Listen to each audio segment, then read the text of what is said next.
नमस्कार दोस्तों, आपका बहुत बहुत स्वागत है। आज हम इकोनॉमिस्ट पर बात करेंगे क्योंकि जिस तरीके से ग्लोबल इकोनॉमी, कोविड, इनके तहत जिस तरीके से गवर्नमेंट से दुनिया की हर एक गवर्नमेंट से ये कहा जा रहा है कि आप बेल आउट पैकेजेस की तरफ जाएं, आप बूस्ट करें इकोनॉमी को, लोगों के हाथों में पैसा दें। तो क्या हम वापस केन्जियन इकोनॉमिक्स की तरफ जा रहे हैं?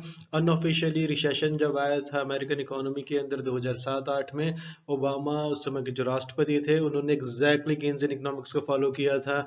जॉन टेलर जैसे इकोनॉमिस्ट, इन्होंने बड़ी पैरवी की है इसकी। तो केन्स का सिग्निफिकेंस हमेशा से बना रहा है और केन्स की वजह से ही जो जिस तरीके सोशल वेलफेयर प्रोग्राम्स हैं इनको वेस्टर्न इकोनॉमीज ने अपनाया।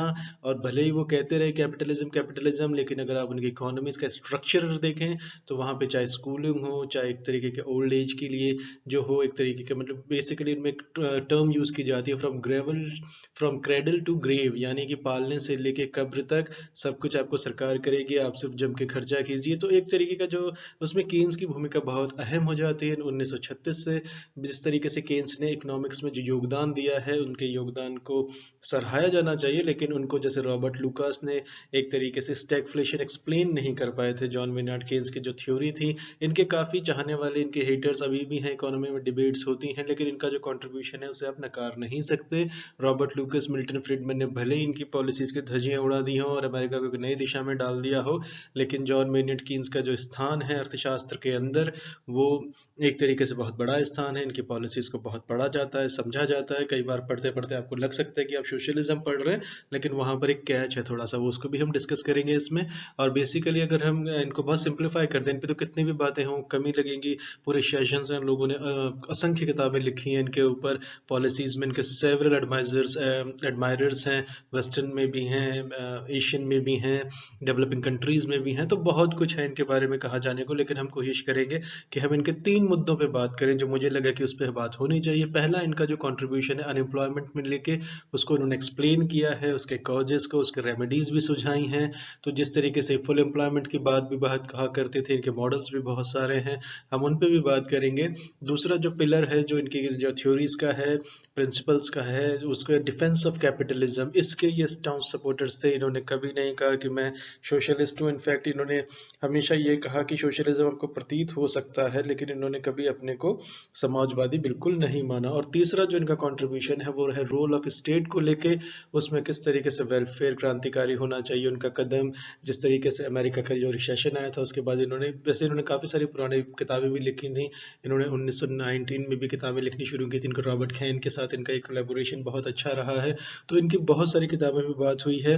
तो चलिए हम इसको शुरू करते हैं। हम इसको संक्षेप में समझने की कोशिश करेंगे, जो इनका कंट्रीब्यूशन है, जो इनकी सोच है और किस तरीके से वो दुनिया के लिए रेलिवेंट रहा है, अभी भी काफ़ी हद तक है। और जिस तरीके से वेस्टर्न सोसाइटीज़ चाहती हैं कि जो दूसरी डेवलपिंग कंट्रीज़ हैं, लीस्ट डेवलपिंग कंट्रीज़ हैं, वो केन्जियन पॉलिसीज़ को ना अपनाएं, फ्री मार्केट्स, कैपिटलिज्म, सपने सब्ज बाग। लेकिन एक किताब बहुत अच्छी आई है, 23 things capitalism doesn't tell about. आप वो भी पढ़िए तो आपको पता लगेगा। लेकिन मैं भी खुद मानता हूँ कि मिल्टन फ्रीडमैन का जो कंट्रीब्यूशन है वो भी बहुत बड़ा कंट्रीब्यूशन है। लेजी फेयर इकोनॉमिक्स होनी चाहिए, लेकिन क्रोनी कैपिटलिज्म से थोड़ा बचना चाहिए, या उसके लिए एक तरीके का सरकारों को एक तरीके का जो है डिसाइसिव रोल लेना चाहिए उसमें। तो समटाइम्स, ताकि कैपिटलिज्म हो, फ्री मार्केट्स हो, जो लिबरेशन की बात हो, उसमें कोई इनकार नहीं है, उसकी प्रॉस्पेरिटी है, उसकी अपनी लेगेसी रही है। तो चलिए हम केन्स के पर्सपेक्टिव में इसको शुरू करते हैं। बेसिकली जैसा कि मैंने आपसे कहा कि जो केन्स का जो था, बेसिकली अगर आप इनको देखें तो 1883 से 1946 में इनकी डेथ हो गई थी।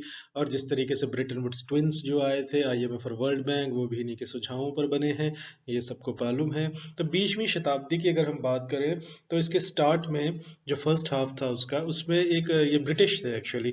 तो ये इकोनॉमिस्ट थे, जो इनका एक तरीके से बहुत बड़ा रोल था। इनकी जो सोच थी वो काफ़ी ज़्यादा सराहनीय थी उस वक़्त। और जिस तरीके से इनका जो एक तरीके से कंट्रीब्यूशन रहा है वो बहुत बड़ा रहा है।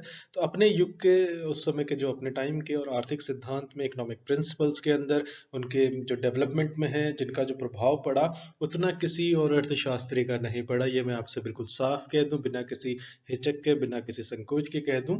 इनका कद बहुत बड़ा था, बहुत बड़ा क्लाउड था इनका। और फिर उसके बाद जो इन्होंने सिद्धांत प्रस्तुत किए, उसकी प्रामाणिकता को लेकर के थोड़ा विवाद का विषय हमेशा से रही है। वो हर इकोनॉमिस्ट के साथ होता है। जैसे कीन्स जब आए थे तो उन्होंने पीगू की जो एक तरीके वॉल रशियन इकोनॉमिक्स थी उसकी उन्होंने धज्जियां उड़ाई, जिस तरीके से मार्शल की, तो पीगू के जो डिसमेंटल किया उन्होंने, पीगूज की जो थ्योरी थी, पीगू भी अपने आप में बहुत बड़े क्लासिकल इकोनॉमिस्ट थे, बहुत बड़ा कद था उनका भी। तो जिस तरीके से उन्होंने उनको एक्सपोज किया, फिर केन्स को रॉबर्ट लूकास और मिल्टन फ्रीडमैन ने एक्सपोज किया, तो ये सब चलता रहता है। फिर जो नए न्यू केन्सियंस आए, फिर जैसे जॉन टेलर जैसे आए हैं, तो इसको जो है ये ऑन एंड ऑफ चलता रहता है अर्थशास्त्र के अंदर। तो इसको हम समझने का प्रयास करते हैं। चलिए हम इसको आगे बढ़ाते हैं। तो अर्थशास्त्र के जो सिद्धांतकार हैं, इसके अलावा वो एक जो थे, वो एक विचारक थे, एक बौद्धिक नेता थे, एक इंटेलेक्चुअल लीडर थे के रूप में भी एक तरीके से इनको विख्यात है ये। तो केन्स के जो आर्थिक सिद्धांत रहे हैं, इसके अंतर्गत इस समस्या पर विचार प्रस्तुत किया गया है, जो इनका कोर था कि गवर्नमेंट का रोल इकोनॉमी के अंदर क्या होना चाहिए। इसको लेकर के इनका जो है काफी हद तक इनका जो स्टैंड रहा है। तो इन्होंने एक तरीके से ये कहा था, एक और इन्होंने ये कहा था कि राज्य का जो हस्तक्षेप है या इंटरवेंशन कह लीजिए आप, वो उस पर इतना बल दिया कि आपको पढ़ते पढ़ते ऐसा लग सकता है, मुझे भी लगा था कि सोशलिज्म तो मैं नहीं पढ़ रहा हूँ कहीं पर, तो लेकिन वो जो पॉलिसीज थी आपको बहुत अच्छी लग सकती हैं। जिस तरीके का उस समय जो ग्रेट डिप्रेशन का बैकड्रॉप था, उसके बाद जिस तरीके से काफ़ी सारी इकोनॉमीज वर्ल्ड वॉर 2 के बाद काफ़ी ज़्यादा हर्ट हो गई थी इकोनॉमीज को, उनको जो रिवाइवल था उसके लिए स्टेट को आना ही था आगे, और कोई ऑप्शन नहीं था। कैपिटलिज्म सिस्टम जिस तरीके से ग्रेट डिप्रेशन में आपने देखा कि पूरी तरह से ध्वस्त हो चुका था, जिसकी बैन बर्नैन की जो है अभी जो रिसेशन के बाद जो फेडरल चेयरमैन थे, फेड के चेयरमैन थे, उन्होंने माफ़ी भी मांगी थी कि जो उस वक्त जो फेड का जो रोल था 1913 में फेड बना था, उसके रोल के लिए उन्होंने इस वक्त माफ़ी मांगी थी कि फेड का कंट्रीब्यूशन बहुत ज़्यादा था ग्रेट डिप्रेशन को लाने में, प्रॉफिट वुडरो विल्सन। इसमें भी हम घंटों बात कर सकते हैं, लेकिन अभी हम केन्स में रहना पसंद करेंगे। तो इसके आगे जो इंटरवेंशन पॉलिसीज थी, इन्होंने इतना बल दिया कि आपको लग सकता है ये सोशलिज्म है, लेकिन ये सोशलिज्म नहीं है। मतलब ये अपने आप को सोशलिस्ट कभी नहीं कहा इन्होंने। तो दूसरी ओर अगर इनका इनिशिएटिव है या एंटरप्राइज पर इतना प्रबल समर्थन था, इनका इनिशिएटिव पर किस तरीके से एंटरप्राइज होनी चाहिए, उसमें जोसेफ शुम्पेटर का भी आगे हम कभी जिक्र करेंगे। तो जिस तरीके से देखा गया तो एक विरोधाभास, एक कॉन्ट्रोडिक्शन ही अपने आप में है, लेकिन इससे एक तरीके से कंफ्यूजन नहीं होना चाहिए, क्योंकि इन्होंने उस पर भी जो बात की थी वो भी उनको बिल्कुल क्लियरिटी से बात करी थी इन्होंने, क्या क्या एग्जैक्टली क्या रोल है गवर्नमेंट का इकोनॉमी के अंदर, और किस तरीके से वेलफेयर स्टेट होना चाहिए नहीं होना चाहिए, उसकी हम पूरी डिटेल से डिस्कस करेंगे। तो ताकि एक तरीके का मुख्य जो है इनका जो मेन कोर था वो था फ्री एंटरप्राइजेस को लेके, और जो चयन है उनके लक्ष्यों का, जो फ्री एंटरप्राइजेस के जो चयन है लक्ष्यों का, उसकी पूर्ति के लिए जो उपयुक्त एक तरीके का जो ढांचा जुटाया जा सके, उसके लिए स्टेट की जरूरत है। यानी कि जो एक तरीके से खुद मानते थे कि स्टेट का जो काम है वो प्रॉफिट मेकिंग नहीं है, तो प्राइवेट एंटरप्रेन्योर नहीं आएगा जब इकोनॉमी अच्छा नहीं कर रही है। तो उसके अंदर जो रोल देखा, तो एक तरीके वो जो ढांचा बनाएगा उसकी जिम्मेदारी सरकार की है, उसके बाद एक बार आप बना दें, उसके बाद प्राइवेट वाले आएंगे, एंड देन सबको पता है कि अर्थशास्त्र के अंदर क्या हो जाता है, इकोनॉमिक्स के अंदर क्या हो जाता है, फिर कभी डिबेट करेंगे उस पर। तो इसका जो एक तरीके से इन्होंने जो एक पूर्ण रोजगार की बात इन्होंने की थी, जिसको फुल एम्प्लॉयमेंट कहते हैं, ये बहुत बड़ी थ्योरी है। तो इनको बनाए रखने के लिए, और जो पोवर्टी है उसमें, यानी कि जो गरीबी है उसमें, उस समस्या को सुलझाने के लिए राज्य का जो एक इंटरवेंशन होना चाहिए, हस्तक्षेप होना चाहिए, उसका इन्होंने समर्थन किया। देखिए अब इन्होंने जो इसका गोल रखा है वो ये रखा है फुल एम्प्लॉयमेंट इकोनॉमी में। कैसे एतराज होगा इससे, चाहे वो डेवलप्ड कंट्री हो, डेवलपिंग कंट्री हो, least developed country, full employment की सिचुएशन एक इमेजिनरी है, ये बात भी साबित हुई थी, रॉबर्ट लुकास ने इसमें धज्जियां उड़ाई हैं। तो इसमें जो फुल एम्प्लॉयमेंट की जो थ्योरी फिलिप्स का एक तरीके से फेल हो गया था, स्टैगफ्लेशन को एक्सप्लेन नहीं कर पाया था 1960s में अमेरिकन इकोनॉमी के अंदर। तो उस पर भी हम बात करेंगे कभी, लेकिन अभी हम केन्स पे ही रहना पसंद करते हैं। तो इन्होंने जो आइडियलिज्म दिया एक तरीके से, तो पूर्ण रोजगार फुल एम्प्लॉयमेंट की बात की, और जो गरीबी से निजात पाने की समस्या सुलझाने के लिए राज्य का जो इंटरवेंशन थे उसे स्वीकार किया। तो इसको जो बिकने वाली वस्तुएं थी, जो कमोडिटीज थी, ताकि उसकी जो कीमतें हैं उसको स्थिर रखा जा सके, और जो एक तरीके जो कार्टेल होता है, जिस तरीके से मोनोपोलीज बनती हैं, ओलिगोपोली बनती हैं, और इंटरनेशनल ऑर्गेनाइजेशंस की भूमिका पर इन्होंने बल दिया, यानी कॉमर्स को किस तरीके से रेगुलेट करे। तो इनका एक तरीके से मैंने कहा ना, इसमें कॉन्ट्रोडिक्शन आपको पढ़ते वक्त लग सकता है, लेकिन अगर आप एक बार उसको पूरा पढ़ें, आप उसको इत्मीनान से पढ़ें, तो आपको बिल्कुल समझ में आ जाएगा कि इन्होंने कुछ गलत नहीं कहा या कॉन्ट्रोडिक्टरी नहीं कहा। इन्होंने रोल ऑफ गवर्नमेंट के बारे में जो सोशलिज्म जैसी बातें लगने वाली कही है उसको बिल्कुल साफ किया है, रोल किया है इंडस्ट्रीज का क्या है, इंटरनेशनल ऑर्गेनाइजेशन और ब्रिटेन वुड ट्विंस, तो इन्हीं को क्रेडिट जाता है।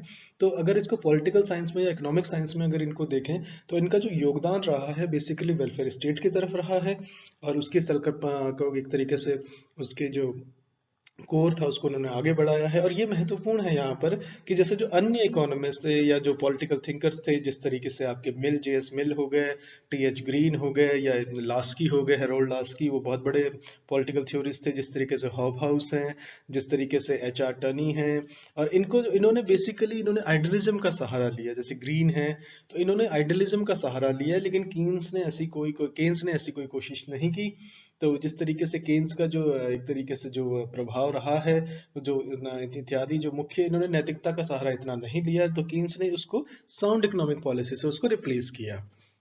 तो इस कंट्रीब्यूशन के तहत आपको केन्स को समझना चाहिए। ये केन्स का मोटा मोटी बैकड्रॉप है। इसके बाद हम तीन चीजों पे बात करेंगे, अनएम्प्लॉयमेंट पे बात करेंगे, कैपिटलिज्म पे बात करेंगे, और वेलफेयर स्टेट पे बात करेंगे, जो कि इनका कंट्रीब्यूशन है केन्स का।